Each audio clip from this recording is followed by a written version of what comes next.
और चलिए अब रुक करते हैं प्रयागराज का। प्रयागराज कुंभ के लिए यहाँ पर जो पूरा इलाका है वो पूरी तरह से सज चुका है। बड़ी तादाद में साधु संत, संगम नगरी यहाँ पर जो है उसको पूरी तरह से सजाया गया है। कुंभ 2019 की तैयारियों का जायजा लेने खुद सूबे के मुख्यमंत्री योगी आदित्यनाथ लगातार संगम नगरी पहुंचकर यहाँ पर उसका जायजा ले रहे हैं।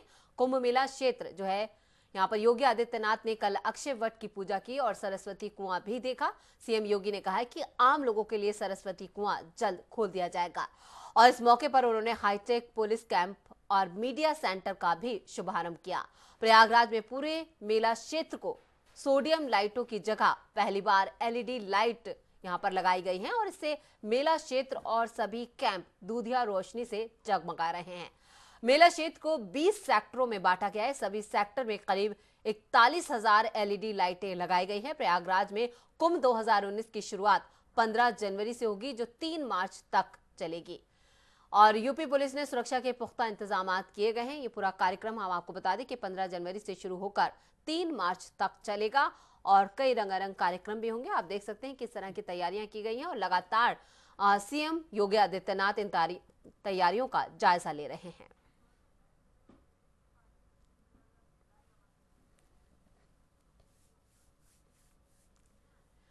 और प्रयागराज से दिनेश त्रिपाठी हमारे साथ लाइव जुड़ चुके हैं। उनका रुख करते हैं, उनसे जानते हैं किस तरह की तैयारियां वहां पर हैं। दिनेश, जानना चाहेंगे किस तरह की तैयारियां, काफी हाईटेक इस बार इंतजामात किए गए हैं। खुद सीएम योगी आदित्यनाथ इन तैयारियों का लगातार जायजा ले रहे हैं। जी बिल्कुल, दिव्य और भव्य स्लोगन दिया गया है। उस हिसाब से मुख्यमंत्री योगी आदित्यनाथ कल करीब यहाँ 4 से 5 घंटे बिताए हैं और हर जगह का निरीक्षण किए हैं, तैयारियों का जायजा लिए हैं, यहाँ की सड़कों को देखा है, पंडालों को देखा है मुख्यमंत्री ने, फिर लास्ट में मीडिया सेंटर का उद्घाटन भी मुख्यमंत्री ने किया है। तो जिस हिसाब से दिव्य और भव्य स्लोगन दिया गया है उसी हिसाब से सरकार ने यहाँ तैयारी कर रखी है, इंतजाम कर रखा है। बाहर से आने वालों के लिए, वो चाहे विदेशों से आने वाले हों चाहे यूपी से आने वाले हों, सबके लिए अलग अलग व्यवस्थाएं की गई है। प्रशासन ने पूरी तरह से इंतजाम कर रखा है। यहाँ यातायात की व्यवस्था के लिए अलग अलग जगहों पे ट्रैफिक कंट्रोल करने के लिए, गाड़ियों की पार्किंग के लिए अलग अलग व्यवस्थाएं की गई है। सड़कों के लिए लिहाज से देखा जाए तो करीब 22 से 24 पीपे के पुल बनाए गए हैं, जिससे पब्लिक गंगा जी के इस पार से उस पार आने जाने में एक तरफ आने की है व्यवस्था तो दूसरे तरफ से जाने की व्यवस्था है। पूरे संगम क्षेत्र को एलईडी लाइट से इस बार पहली बार ऐसा हो रहा है कि एलईडी लाइट से वो किया गया है, यहाँ व्यवस्था की गई है। पूरे संगम कुंभ क्षेत्र में इस बार एलईडी लाइट से रोशन होएगा कुंभ क्षेत्र। जी दिनेश, आपसे जानना चाहेंगे इस बार के कुंभ में क्या कुछ खास होगा और कितना भव्य है ये पूरा आयोजन, क्योंकि इसे यादगार बनाने में किसी तरह की कोई भी कोर कसर नहीं छोड़ी गई है।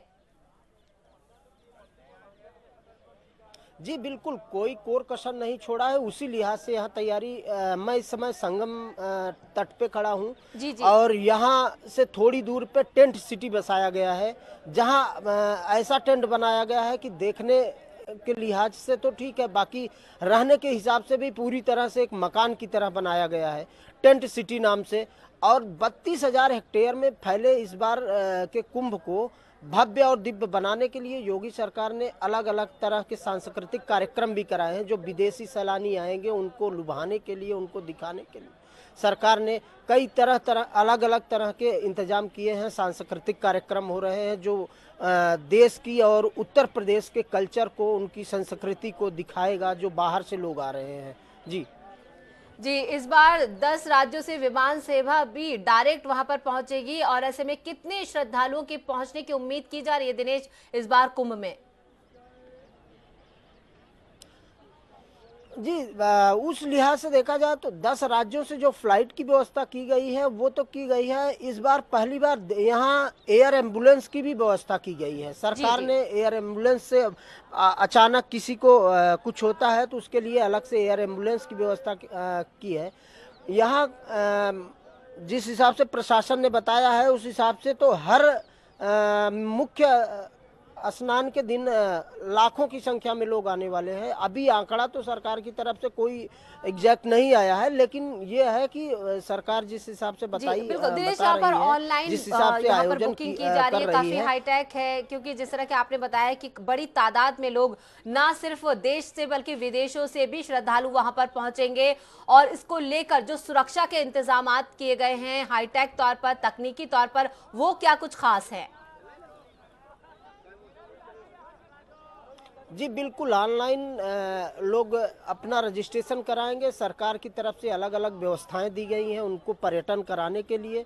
उनके लिए मेडिकल की सुविधा सबसे मेन होता है। मेडिकल की व्यवस्था सरकार ने पूरी तरह से अच्छी तरह कर रखा है। एयर एम्बुलेंस की व्यवस्था कर रखा है। रजिस्ट्रेशन जो जो बाहर से या देश के अंदर से लोग आएंगे, देश के लोग आएंगे, उनको जो रजिस्ट्रेशन करा के आएंगे यहाँ, उनके लिए स्पेशल व्यवस्था सरकार ने दे रखी है कि उनके आने जाने और रहने तक की व्यवस्था ऑनलाइन सरकार ने कर रखा है इस बार, पहली बार। जी दिनेश, आपसे जानना चाहेंगे कि जो वहां पर व्यवस्थाएं आपने कहा कि काफी हाईटेक है तकनीकी तौर पर, और लाखों की तादाद में लोग भी पहुंचेंगे और काफी भव्य और दिव्य आयोजन हो रहा है प्रदेश सरकार की तरफ से। आपसे ये जानना चाहेंगे कि जो लोग वहां पर, जो अधिकारी हैं जो ये सारे इंतजामात कर रहे हैं, क्या उनसे आपकी बात हुई है? क्या कुछ खास, हमने आपसे पहले भी पूछा था कि इस बार का क्या खास है, क्या थीम इस बार की कुंभ मेले की होने वाली है? इस बार शासन मेरी कल दो तीन अधिकारियों मेला अधिकारी से बात हुई है। जो कुंभ मेला क्षेत्र के अधिकारी हैं, आईएएस अधिकारी, उनसे मेरी बात हुई थी, मुलाकात हुई थी। उन्होंने बताया इस बार का स्पेशल दिव्य कुंभ ये होगा कि यहाँ संगम तट से थोड़ी दूर पे अलग व्यवस्थाएं की गई हैं जो विदेशी सैलानियों के लिए स्पेशल होंगी, और पूरे देश की अलग अलग राज्यों के कल्चर व्यवस्था, वहाँ के संस्कार, वहाँ की संस्कृति को प्रदर्शित करने के लिए, विदेशी सैलानियों को दिखाने के लिए सरकार ने अलग व्यवस्था कर रखी है। परिवहन की, यातायात की, उनको ले जाके, विदेशी सैलानियों को ले जाके वहाँ दिखाया जाएगा अलग अलग राज्यों के साथ देश की सभ्यता और संस्कृति को। दूसरे लिहाज से सांस्कृतिक कार्यक्रम जो इस बार हो रहे हैं, जो आयोजन किए जा रहे हैं कुंभ में, वो देश के सांस्कृतिक व्यवस्था के साथ साथ कुछ विदेशी संस्कृति कलाकारों को भी सम्मिलित किया जाएगा। नेपाल हो गया, ऐसे नेपाल के साथ साथ कई देशों के लोग आएंगे जो अपनी संस्कृति को भारत की संस्कृति के साथ विलय करके यहाँ प्रदर्शित करेंगे, जो बाहर के लोग और देश के लोग देखेंगे। जी जी चलिए, इस तमाम जानकारी के लिए आपका धन्यवाद। तो इस बार का कुंभ होगा काफी विशाल है और काफी दिव्य, और यहाँ पर कहें कि जिस तरह के इंतजामात यहाँ पर सूबे के मुख्यमंत्री ने किए हैं वो देखने में जितने खूबसूरत हैं उतने ही यहाँ पर बेहतरीन, और सुरक्षा की भी पूरी व्यवस्था की गई है, क्योंकि बड़ी तादाद में न सिर्फ देश से बल्कि विदेशों से भी श्रद्धालु इस कुंभ में इस बार पहुंचेंगे।